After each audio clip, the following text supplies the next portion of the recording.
Social media has changed everything about how we connect, share, and communicate. With just a tap, we're plugged into a world of endless updates, selfies, and scrolling. Over 5 billion people around the world use platforms like Instagram, TikTok, and Snapchat, checking in from bedrooms, classrooms, sidewalks, and screens everywhere in between. But behind the likes, filters, and followers, something deeper is happening. Something that's affecting the mental health of an entire generation.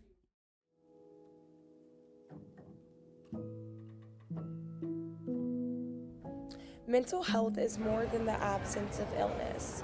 It's our emotional, psychological, and social well-being.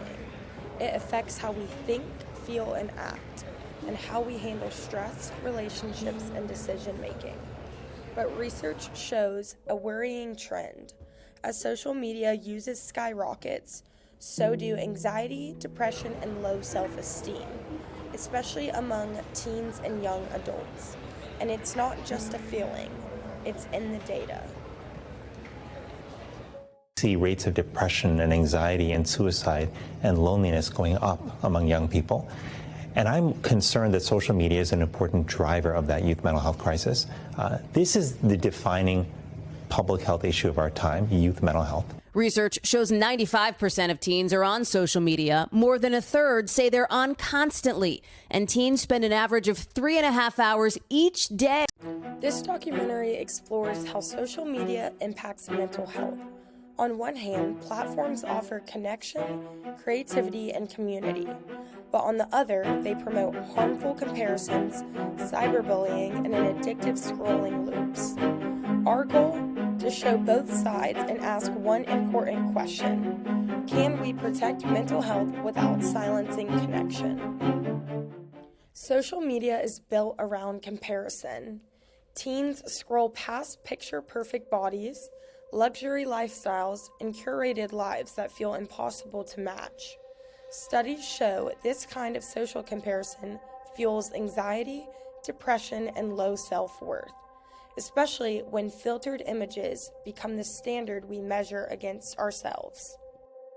I believe that hyper-curated content gives people a false narrative or false belief of expectations on life and what it should look like. Says 95% of teens 13 to 17 are using social media. There are a lot of positives, right? Connecting with friends, for example, but there are also some very real risks.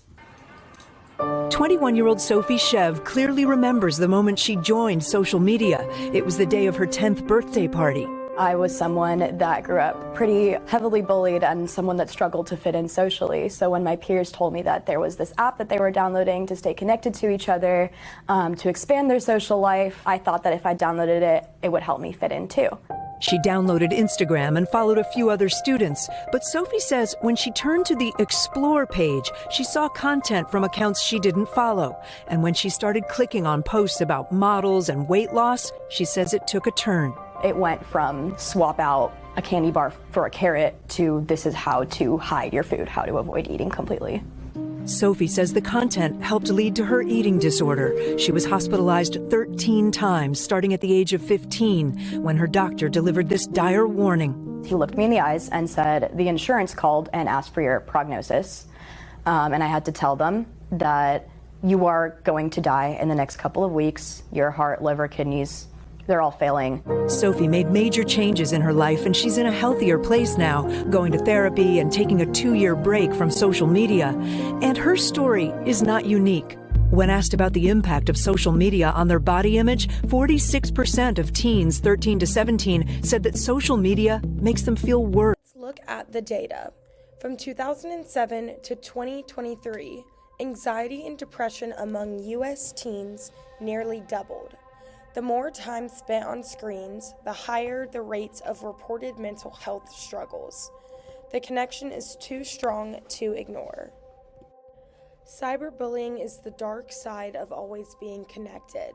From cruel comments to anonymous attacks, it happens quietly but hits deeply. Research shows cyberbullying increases the risk of suicide, especially in teens. For many, the pain doesn't stop when the screen goes dark.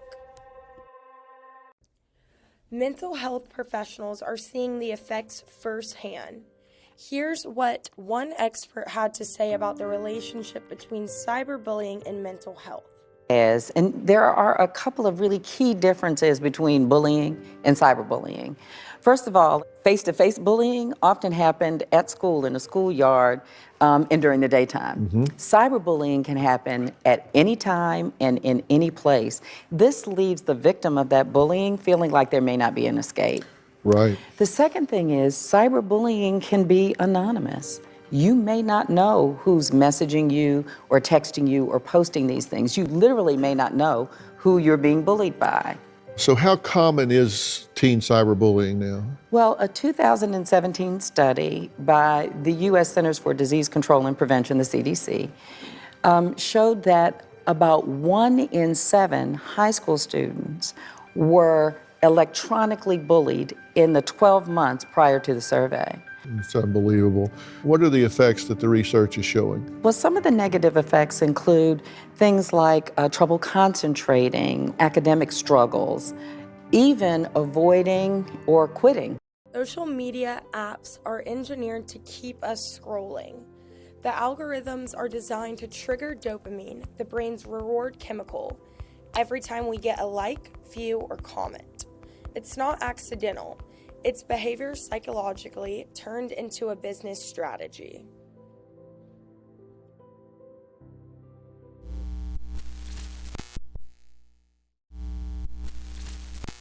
The platform for opportunity.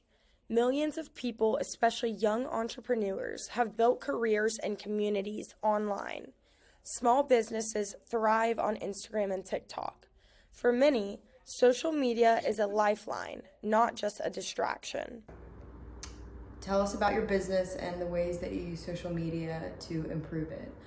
I run about 6 or 7 different Instagram accounts for businesses across Fort Worth and Texas, and I use Instagram to engage with multiple audiences and improve business and make marketing decisions and connect with others through the usage of Instagram. I have used Instagram to connect people through a community of like-minded individuals that are passionate about food and Fort Worth culture.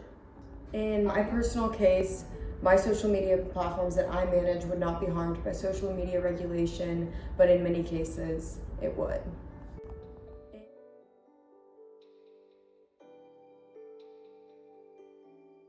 Social media is here to stay, but we need to use it responsibly by protecting mental health while preserving connection. The solution isn't to cancel or censor, it's to create smarter, safer platforms.